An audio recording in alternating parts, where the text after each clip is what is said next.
Visakha వాజీ news కు స్వాగతం. నేను జ్యోతి. ముందుగా హెడ్లైన్స్ చూద్దాం. ఆగస్టు 15 నుండి ప్రారంభం కానున్న అన్న క్యాంటీన్లు పేదవారి ఆకలి తీర్చేందుకు అన్ని ఏర్పాట్లను చేస్తున్నామన్న మంత్రి నారాయణ.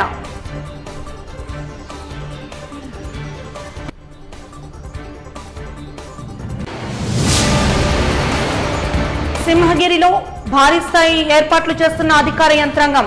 ఈ నెల 20, 21 తేదీల్లో సాధారణ దర్శనాలను మాత్రమే అనుమతిస్తామన్న అధికారులు.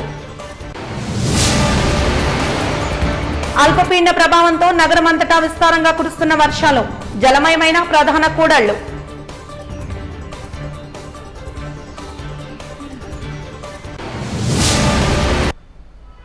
ఇక వివరాల్లోకి వెళ్తే, నిరుపేదలకు అతి తక్కువ రేట్లకే నాణ్యమైన ఆహారాన్ని ఆహ్లాదకర వాతావరణంలో అందించే అన్న క్యాంటీన్లను ఆగస్టు 15 నుండి రాష్ట్రంలో ప్రారంభించనున్నట్లు మంత్రి నారాయణ తెలిపారు. గతంలో తమ ప్రభుత్వ హయాంలో అన్న క్యాంటీన్ల ద్వారా రోజుకు దాదాపు 2.25 లక్షల మంది భోంచేసేవారని తెలిపారు. అయితే గత ప్రభుత్వం అన్న క్యాంటీన్లన్నింటినీ మూసేసి వాటిని నాశనం చేసిందని తెలిపారు. రాష్ట్రంలో అన్నా క్యాంటీన్స్ ఆగస్టు 15న స్టార్ట్ చేస్తున్నాం.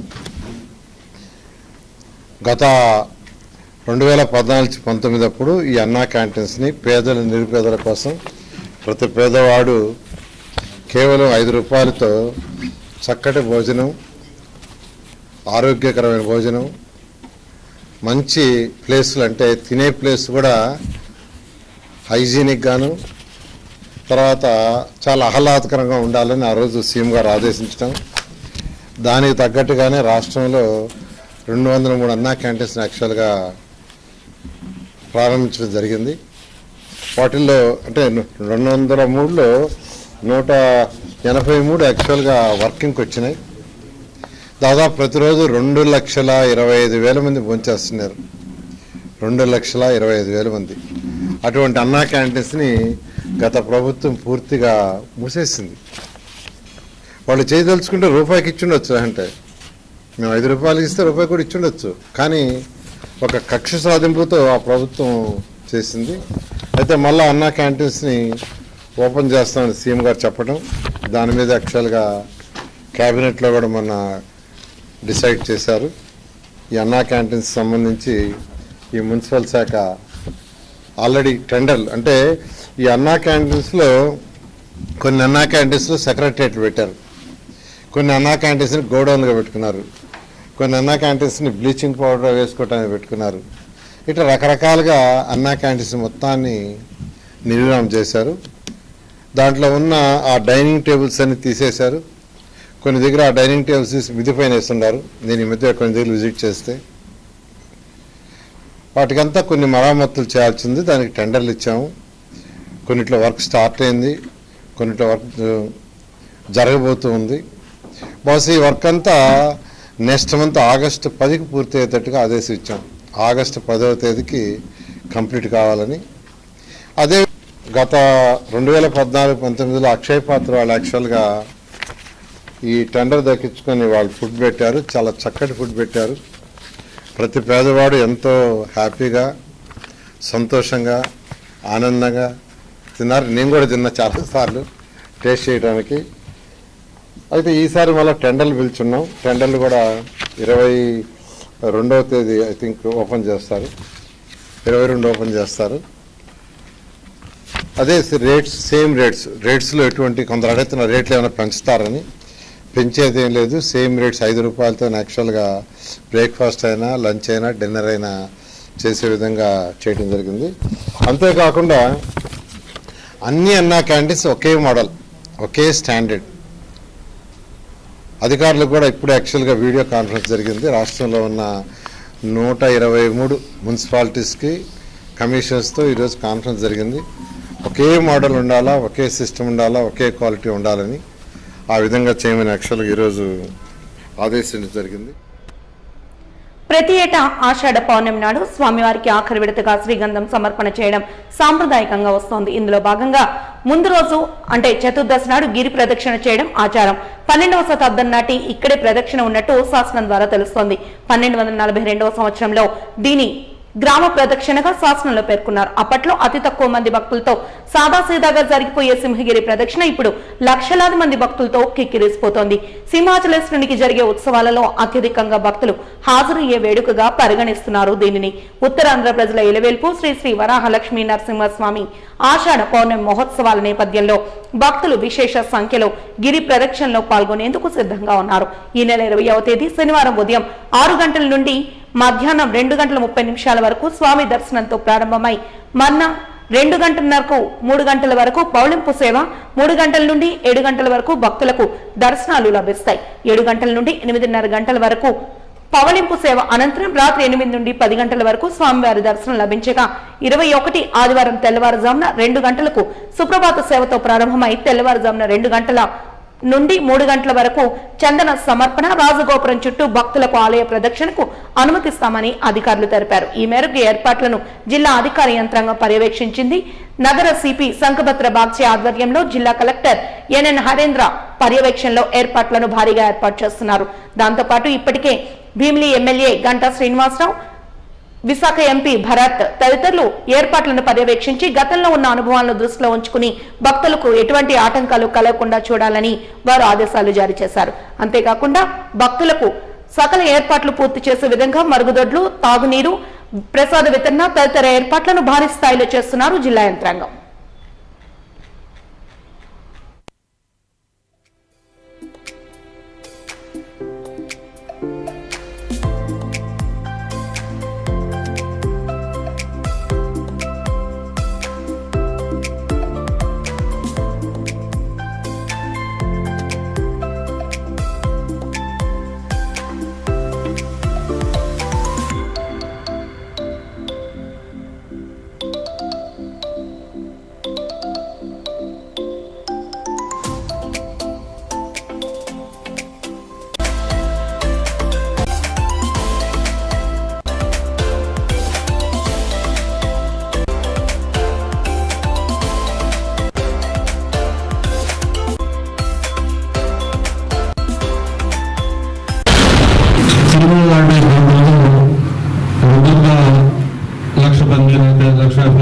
కూడా దాన్ని ఫీల్ చేయడానికి కావడానికి కావాల్సిన ఇన్ఫ్రాస్ట్రక్చర్ రెడీమేడ్గా అక్కడ ఉంటుంది.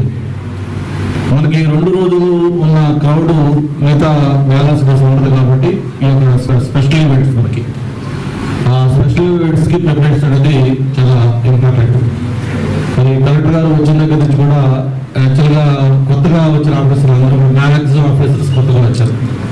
కమిషనర్ కానీ కలెక్టర్ గారు మీరు ఎవరైతే కింగ్పిన్స్ ఆఫ్ ది డిస్ట్రిక్ట్స్ ఉన్నారో వాళ్ళందరూ కూడా మెజార్టీ కొత్తగా వచ్చే ఆఫీసర్స్. వాళ్ళు కూడా బహుశా ఇది ఈ సింహాచలంలో ఈ ఈవెంట్ ఫస్ట్ ఈవెంట్ వాళ్ళు కూడా ఒక పర్ఫార్మ్ చేయడానికి కూడా ఎలా చేయాలన్నారండి. ఇప్పుడే యువ గారు అయితే చాలా డీటెయిల్గా department wise power point presentation ఇచ్చారు. అలాగే జిల్లా కలెక్టర్ గారు చెప్పారు, పోలీస్ కమిషనర్ చెప్పారు, మన జిఎంసీ ఇన్ఛార్జ్ ఉన్న కమిషనర్ చెప్పారు. అందరూ కూడా చాలా డీటెయిల్డ్గా ఏం ఏర్పాటు చేశారు ఏంటని చెప్పడం జరిగింది. అలాగే ఎంపీ గారు కూడా మొత్తంగా కొత్త అయినప్పుడు కూడా మనం తీసుకోవాల్సిన ప్రికాషన్స్ అవి కూడా తన సపోర్ట్ కూడా ఎక్స్టెండ్ చేస్తామని చెప్పారు. అందరూ కూడా మనస్ఫూర్తిగా ధన్యవాదాలు తెలియజేస్తున్నాం. ఈ సింహాచలం గిరి ప్రదక్షిణతో పాటు ఆర్టీఎస్ రోడ్డు మీరు కూడా ఈరోజు చాలా మంచి పని చేశారు. సిపి గారితో పాటు అందరూ అధికారులు అందరూ కలిసి బస్సులో ఏదైతే గిరి ప్రదక్షిణ మనకి స్టార్ట్ అవుతుందో స్టార్టింగ్ టు ఎండింగ్ 32 కిలోమీటర్స్ మొత్తం కూడా ఫిజికల్గా మీరు బస్సులో ట్రావెల్ చేశారు. అంటే మొత్తం ఎక్కడెక్కడ ఎటువంటి ప్రాబ్లమ్స్ ఉన్నాయి, ఏం చేయాలి అంటే ఏదో మనం రూమ్లో కూర్చొని దాన్ని రివ్యూ చేసుకుంటే కరెక్ట్గా మనకు గైడ్ అయ్యారు. అలా కాకుండా ప్రాక్టికల్గా మీరు 32 కిలోమీటర్స్ మొత్తం కూడా రూట్ మొత్తం ట్రావెల్ చేసి దీనికి ఒక ఐడియా వచ్చారు కాబట్టి డీటెయిల్డ్గా ఎక్కడ ఏ ఇబ్బందులు ఉన్నాయి, వాటిని ఎలా ఓవర్కమ్ కావాలి ఇవన్నీ కూడా ఒక ప్లాన్ చేసుకోవడానికి అవకాశం పడింది. ప్రజాప్రతినిధులు కానీ ప్రజలు కానీ వాళ్ళ ఆలోచనల కొరకు ఏంటంటే మనకి ఈ దేవుడు ఊరేగింపు కావచ్చు, అయితే సింహాచలం టెంపుల్ లోపలగా ఉంది కాబట్టి దాన్ని దృష్టిలో పెట్టుకుని ఇక్కడ ఎగ్జామ్షన్ ఇచ్చి సెంట్రల్ పార్టీషన్ డివైడర్ లాగా పెట్టి అటు ఇటు రోడ్డు విశాలంగా ఉంటే ఊరేగింపు కానీ లేకపోతే మిగతా వాటికి కూడా బాగుంటుంది అనుకోవాలని చెప్పని చెప్పారు.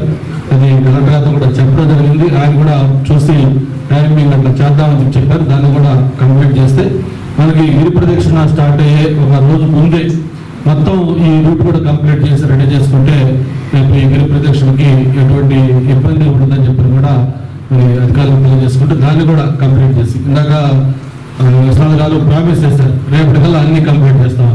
నాట్ ఓన్లీ ఈ బిట్టు మనకి 32 కిలోమీటర్స్ ఏదైతే గిరి ప్రదక్షిణ చేస్తున్నామో ఎక్కడ కూడా మరి మిగతా కార్యక్రమాలకి ఈ కార్యక్రమం తేడా ఏంటంటే ఇదంతా కూడా భక్తులు ఒక మంచి ఎమోషనల్గా ఫీల్ అవుతూ వాళ్ళు నడుస్తారు. దర్శనం చేసుకునే ముందు కంటే కూడా వాళ్ళు ఈ 32 కిలోమీటర్ నడటంలో వాళ్ళు చాలా ఆనందం పొందుతారు. కాబట్టి నడిచే రూట్లో ఎక్కడ కూడా వాళ్ళకి అసౌకర్యం కలగకుండా రోడ్డు కొలకల వాళ్ళు రోడ్డు లేకుండా రోడ్డు బాగుంటాం. దాంతోపాటు మిగతా ఏర్పాట్లన్నీ కూడా చెప్పారు క్లియర్గా, లైటింగ్ కానీ లేకపోతే వాళ్ళకి కావాల్సిన మంచినీటి ఏర్పాట్లు కానీ లేకపోతే ఇతర సెక్యూరిటీ కానీ ఇవన్నీ కూడా అవి ఎలాగా చేస్తూ ఉన్నారు. ఈ ఎన్ రూట్లో కూడా ఎక్కడ ఎటువంటి ఇబ్బంది లేకుండా అవన్నీ కూడా కంప్లీట్ చేసేందుకు కూడా ఏర్పాటు చేయాలని కోరుకుంటా ఉన్నాం. ఇక పోలీస్ సైడ్ నుంచి చాలా డీటెయిల్గా చెప్పారు. డ్రోన్స్తో పర్యవేక్షణ ఉంటుందని చెప్పి, అలాగే పెట్రోలింగ్ ఉంటుంది, అలాగే కంట్రోల్ రూమ్స్ పెట్టారు. ఎక్కడ దగ్గర ఇబ్బంది వస్తే అవన్నీ చేసుకుంటారని చెప్పి కూడా చెప్పడం జరిగింది. ప్రధానంగా మెజారిటీ అందరికి కూడా అనుభవం ఏంటంటే ఏదైతే ఆ స్థానాల దగ్గర కొంత ఇబ్బంది గతంలో యువ గారికి ఐడియా ఉన్నట్టు వాటి మీద 2-3 కంప్లైంట్లు వచ్చాయి. ఆ డ్రెస్ చేంజింగ్ దగ్గర సరిగా ఫెసిలిటీస్ ఉండలేదని, అలాగే ఏదైతే ఆ ఏర్పాట్లు అక్కడ కొంచెం చేయాలనేది కూడా కంప్లైంట్ ఉంది. ఈసారి అటువంటి కంప్లైంట్ రాకుండా ఏదైతే లేడీస్ ఎస్పెషల్లీ డ్రెస్ చేంజింగ్ కావాల్సిన మినిమం ఫెసిలిటీస్ మనం పర్మనెంట్ బిల్డింగ్లు కట్టకపోయినా అట్లీస్ట్ వాళ్ళకి ఆ షేడు ఆ షెల్టర్ ఉండే విధంగా అవి ఏర్పాట్లు చేసుకోవాలి.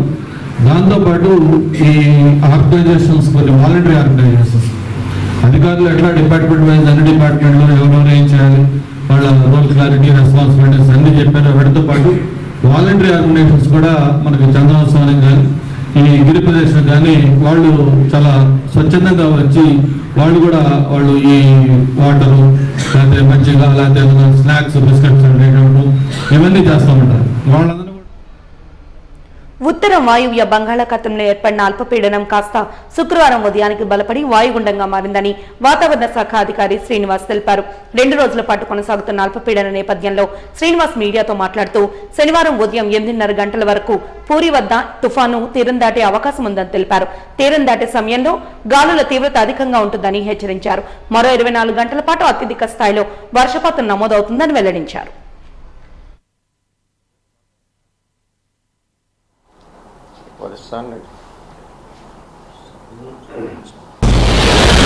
రోజునే central and adjoining north bay of Bengal ఏర్పడినటువంటి అల్పపీడనం బలపడుతూ నిన్న రాత్రికి అది తీవ్ర అల్పపీడనంగా మారింది.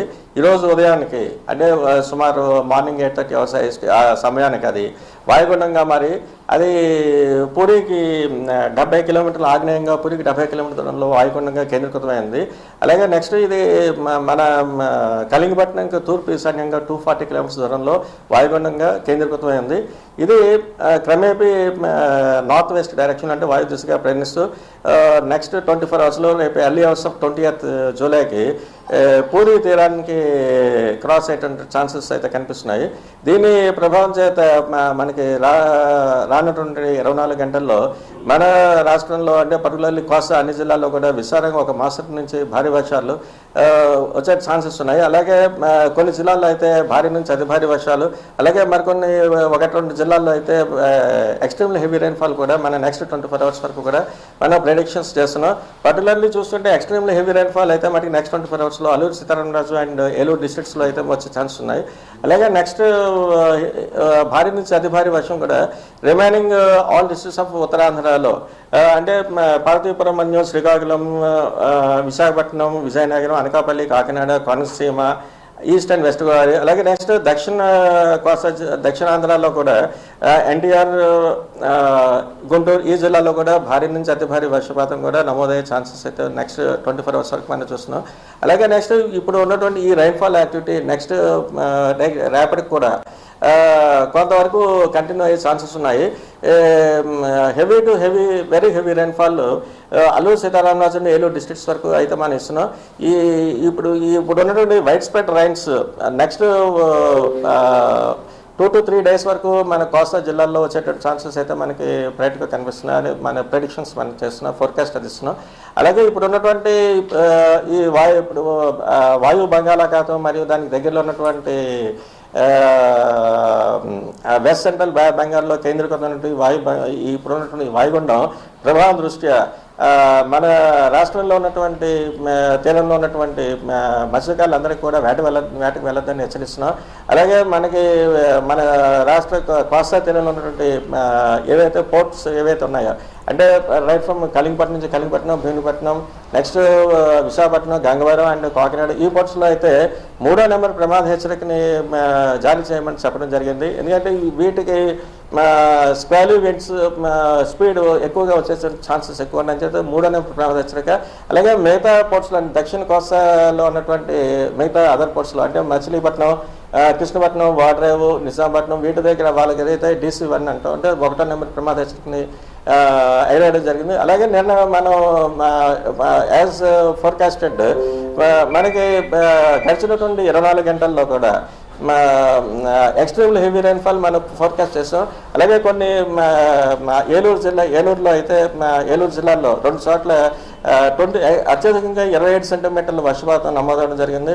అలాగే మరికొన్ని చోట్ల భారీ టు అతి భారీ వర్షపాతం, అలాగే ఒక 15 ప్రాంతాల్లో అయితే భారీ వర్షం కూడా నమోదవడం జరిగింది నిన్నటి రోజున. సో సిమిలర్గా ఈరోజు కూడా కొంచెం కంటిన్యూ అయ్యే ఛాన్సెస్ అయితే మనకు కనిపిస్తున్నాయి. ఇది ప్రస్తుతం వరకు ఉన్నటువంటి వాతావరణ. మోటార్ ట్రాన్స్పోర్ట్ సవరణ చట్టం 2019 జీవో నెంబర్ 21ని రద్దు చేయాలని, డ్రైవర్లకు సంక్షేమ బోర్డును ఏర్పాటు చేయాలని, పెట్రోల్ డీజిల్లో పన్ను మినహాయింపు ఇవ్వాలంటూ తదితర డిమాండ్లను రాష్ట్ర కేంద్ర ప్రభుత్వాలు పార్లమెంట్ అసెంబ్లీ సమావేశాల్లో నిర్ణయించాలని all India road transport workers federation రాష్ట్ర అధ్యక్ష ప్రధాన కార్యదర్శులు శివాజీ ముజఫర్ మహమ్మద్ పిలుపునిచ్చారు. ఆటో రిక్షా కార్మిక సంఘ ప్రధాన కార్యదర్శి కె సత్యనారాయణ అధ్యక్షత వహించగా అల్లూరు విజ్ఞాన కేంద్రంలో రాష్ట్ర స్థాయి సమీక్ష సమావేశాన్ని నిర్వహించారు. ఈ సందర్భంగా ముఖ్య అతిథులుగా హాజరైన ముజారఫ్ మాట్లాడుతూ మోటార్ ట్రాన్స్పోర్ట్ చట్టం సెక్షన్ 106 అనేక దాడులు చేస్తున్నారన్నారు. రవాణా రంగంలో అత్యధిక మంది ప్రయాణికులకు సేవలందించే వారిలో రోడ్డు రవాణా డ్రైవర్లదే కీలక స్థానమని తెలిపారు. కేంద్రంలో మోడీ ప్రభుత్వం డ్రైవర్ల మెడకు ఉడతారు బిగించి సెక్షన్లు అమలు చేస్తోందని ఆరోపించారు.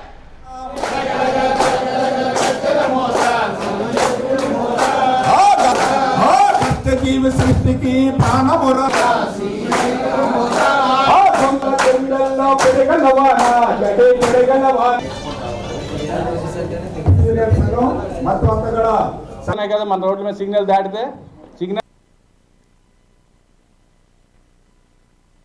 ఆటో కార్మికుల సమస్యలపై పోరాడిన అప్పలరాజు గారికి జోహార్.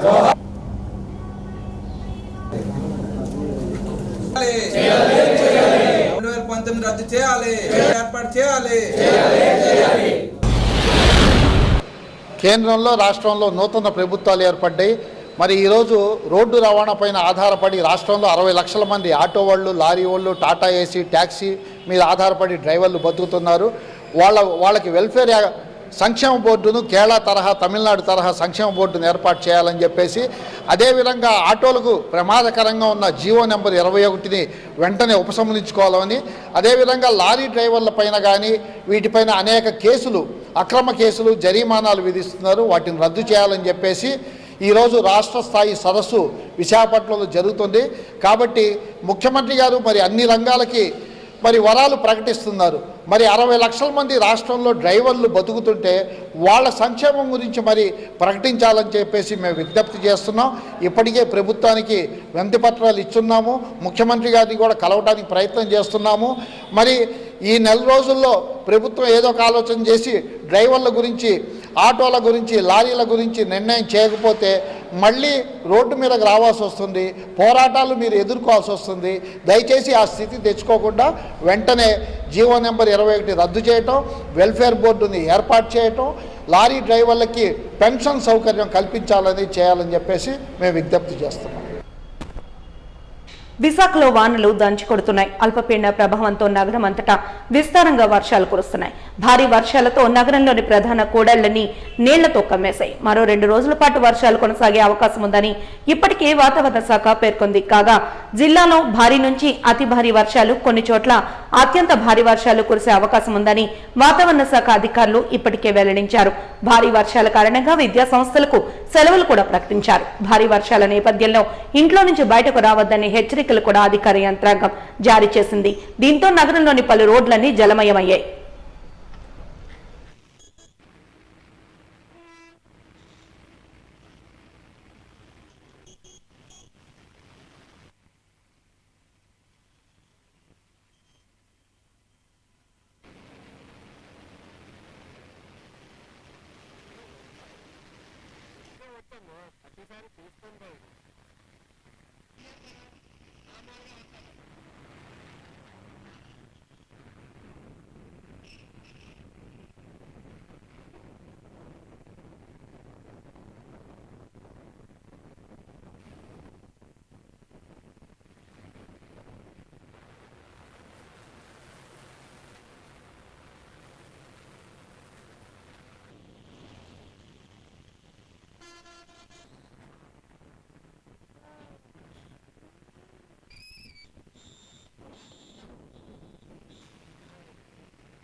విశాఖపట్నంలో బ్రహ్మకుమారి స్థానిక సేవా కేంద్రాలలో బ్రహ్మసో విష్ణు అనే 1 గంట 10 నిమిషాల నిడివిగల హిందీ సినిమా రిలీజు జూలై 20, 21 తేదీల్లో సురేష్ ప్రొడక్షన్స్ ద్వారా సుప్రసిద్ధ సినీ డైరెక్టర్ ముప్పల్నేని శివ డైరెక్షన్ లో విడుదలవుతున్న శుభ సందర్భంగా ప్రెస్ మీట్ ను డాబా గార్డెన్స్ ప్రెస్ క్లబ్ లో నిర్వహించారు.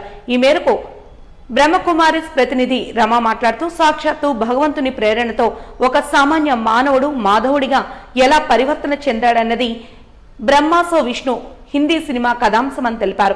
ఈ సినిమా చూసిన వారికి సత్యమైన భగవంతుడు పరిచయం అయ్యే భాగ్యం కలిగిస్తుందన్నారు. ప్రపంచ దేశాల్లోనూ సుమారు 142 దేశాల్లో ప్రజాపిత బ్రహ్మకుమారిస్ ఈశ్వరీయ విశ్వవిద్యాలయం అత్యున్నత అవార్డులు, రివార్డులతో అప్రతిహతంగా సాగిపోతోందన్నారు. ప్రజాపిత బ్రహ్మ బాబా దివ్య చరిత్ర, బ్రహ్మకుమారి కుమారిల పవిత్ర వైవిధ్య జీవనశైలి ఈ సినిమా ప్రతిబింబిస్తుందని తెలిపారు.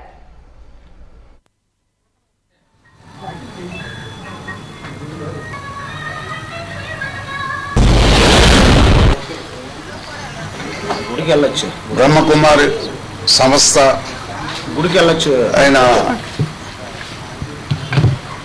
రమ అక్క గారికి మరియు గాజువాక పరిసర ప్రాంతాల్లో చూస్తున్న సోమేశ్వరమ్మ గారికి నెక్స్ట్ ఈ కార్యక్రమానికి నన్ను ఆహ్వానించిన మిత్రుడు సోదరుడుకి అలాగే నాగరాజ్ పట్నాయక్ గారికి మరియు మిత్రుడు ధనంజయ్ గారికి ఇక్కడ వచ్చిన ప్రతి ఒక్కరికి పేరు పేరున నా హృదయపూర్వక వందనాలండి. ఈ సంస్థ నాకు తెలిసి 1937లో హైదరాబాద్ అంటే అప్పుడు పాకిస్తాన్లో ఉన్న హైదరాబాద్లో నెలకొందండి.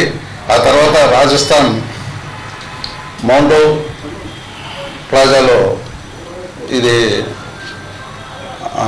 దాదా తేజ లేఖరాజ్ కృపాన్ని అనుకుంటాను వారు స్థాపించారు. ఆ తర్వాత పలు సంస్థలుగా ఇది ఎదిగిందండి.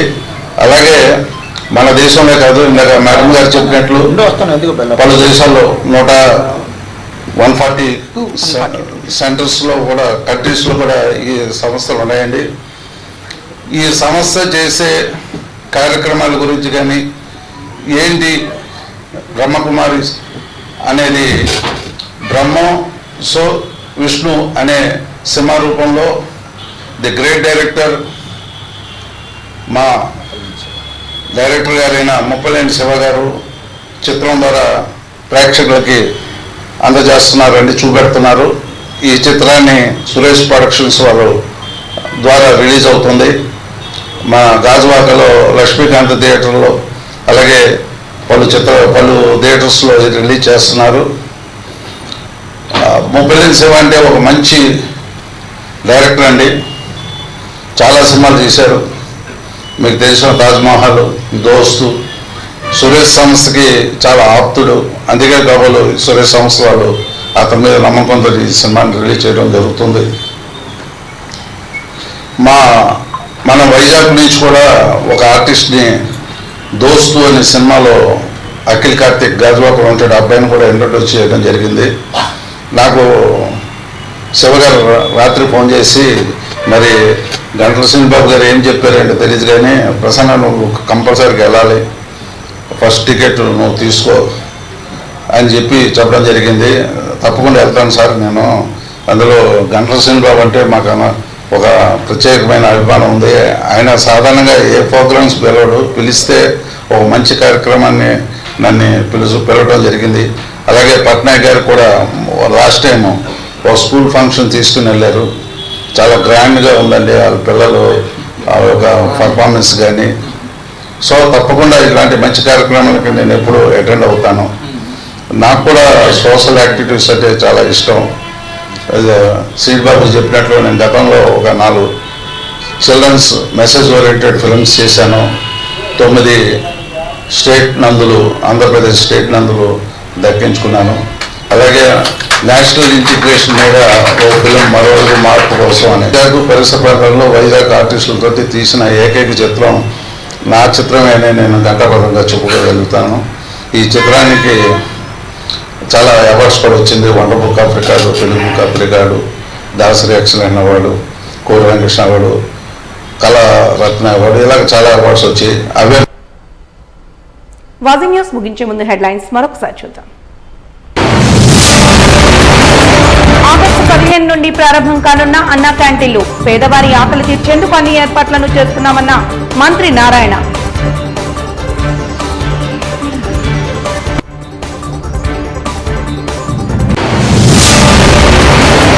సింహగిరి ప్రదక్షిణకు భారీ స్థాయిలో ఏర్పాట్లు చేస్తున్న అధికార యంత్రాంగం.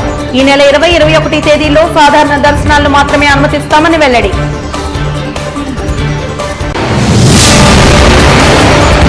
అల్పపీడన ప్రభావంతో నగరమంతటా విస్తారంగా కురుస్తున్న వర్షాలు, జలమయమైన ప్రధాన కూడళ్లు.